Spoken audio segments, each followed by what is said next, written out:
वेळेस नोंदणी सुरू केलेले अभियान किती झाले आणि कसं काय नियोजन आहे?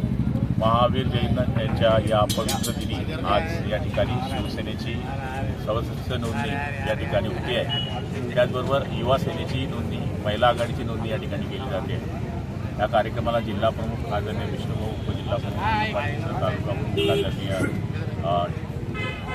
नाना, आदरणीय शहर प्रमुख विलास भाऊ, शिवसेनेचे सगळे पदाधिकारी यांच्या उपस्थितीमध्ये ही नोंदणी या ठिकाणी होते आहे. त्यामुळे आमचं उद्दिष्ट आहे की प्रत्येक तालुक्यात 25,000 सभासद नोंदणी, असं एकूण विधानसभा क्षेत्रामध्ये 50,000ची नोंदणी आम्ही या ठिकाणी करणार आहोत. आणि जळगाव जिल्ह्यामध्ये आम्ही 3.5 लाखाचं उद्दिष्ट ठेवलं. भाऊ, विरोधकांनीही आपल्यावर कामांवर निष्कृत दर्जाचे काम होत आहे असं त्यांनी आरोप केलेला आहे. आपण याबद्दल काय सांगणार?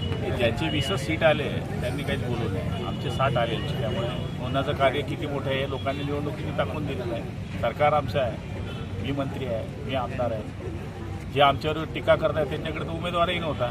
त्यामुळे त्यांनी बोलू नये, पहिले उमेदवार तयार करावा, 5 वर्ष तेवढी मेहनत करावी, लढाईची तयारी करावी. उपजिल्हा रुग्णालयाचे काम आतापर्यंत सुरू झाले नाही भाऊ, नेमकं याबद्दल? 5-6 दिवसामध्ये सुरू होईल, कारण वर्क ऑर्डर बाकी होती, कारण आचारसंहिता असल्यामुळे त्याची वर्क ऑर्डर होऊ शकली नव्हती. आचारसंहिता झालेली आहे. भंडारी नावाची एजन्सीने काम घेतलेलं आहे, ते काम सुरू आहे.